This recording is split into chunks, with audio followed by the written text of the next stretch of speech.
பந்தல்குடி கால்வாயை திரைசீலை போட்டு மறைக்க முயன்றதை போன்றுதான்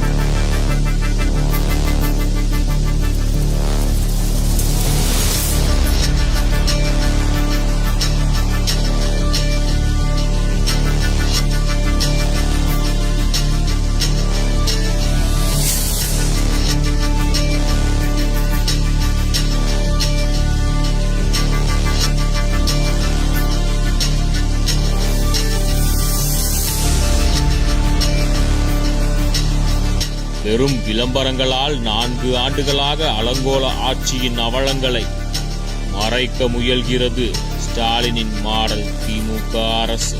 சங்கம் வளர்த்து தமிழுக்கு பெயர் தந்த மதுரையை, தமிழ்நாட்டின் 2வது மாநகராட்சியை, கல்லும் மண்ணுமான தரமற்ற சாலைகள், முறையற்ற சாக்கடை வடிகால் என அடிப்படை வசதிகள் கூட இல்லாத குப்பை மாநகராட்சியாக மாற்றி தற்காலத்திற்கே கொண்டு சென்றதே ஸ்டாலின் அரசின் சாதனை. நீங்கள் வாக்குறுதி அளித்த வேளாண் பல்கலைக்கழகம் எங்கே? போட்டித் தேர்வுகள் மையம் எங்கே? தொழில் வழித்தடம் எங்கே? வர்த்தக மையம் எங்கே? மதுரை மெட்ரோ எங்கே? மதுரைக்கு சொன்ன ஏதேனும் ஒரு வாக்குறுதியையாவது நிறைவேற்றினீர்களா?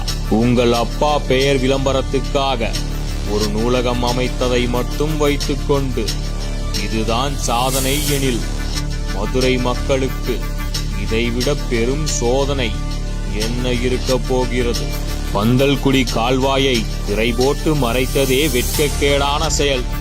அதைவிட டேமேஜ் கண்ட்ரோல் என்ற பெயரில் பொம்மை முதல்வர் கையை காட்டிக்கொண்டு போஸ் கொடுத்த போட்டோஷூட் வேடிக்கையின் உச்சம்.